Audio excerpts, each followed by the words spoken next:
আমাদের ত্রিপুরা রাজ্যে একটা ঐতিহাসিক এবং বৈপ্লবিক সিদ্ধান্ত নিয়েছেন আমাদের রাজ্যের সকলের প্রিয় একজন কর্মবীর মুখ্যমন্ত্রী শ্রদ্ধেয় প্রফেসর ডক্টর মানিক সাহাজি, যে সমস্ত মানুষদের স্বাস্থ্যের আওতায় আনতে হবে।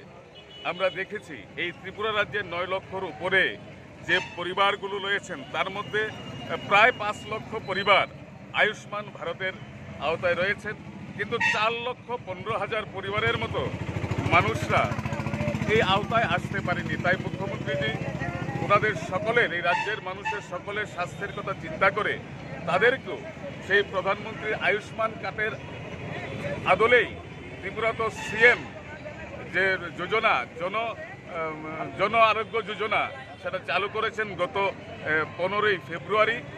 আপনারা সবাই দেখেছেন, লক্ষ্য করেছেন। তাই আমরা 7 রামনগরের মণ্ডলের পক্ষ থেকে ওনাকে অনেক অনেক ধন্যবাদ জ্ঞাপন করছি। এবং এই যে জন আরোগ্য যোজনা, এই কার্ডটার মাধ্যমে মানুষ ক্যাশ লেনদেনের বিনিময়ে, কোনো কাগজপত্রের বিনিময়ে তার স্বাস্থ্য পরিষেবা পাবে। পাশাপাশি যারা সরকারি চাকরিজীবী রয়েছেন তারাও তাদের যা মেডিকেল অ্যালাউন্সগুলা যেগুলো আছে এইগুলাকে যদি সারেন্ডার করে দেন, তারাও তাদের পরিবারের সদস্যরা এই আওতায় আসতে পারবেন।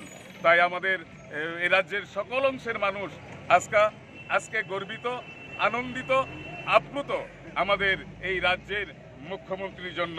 উনি শুধু রাজ্যের সার্বিক উন্নয়নই নয়, স্বাস্থ্যের উন্নয়নের দিকেও উনি ভীষণভাবে গুরুত্ব দিয়েছেন। তাই আমরা 7 রামনগর মণ্ডলের পক্ষ থেকে উনাকে অনেক অনেক ধন্যবাদ জ্ঞাপন করছি।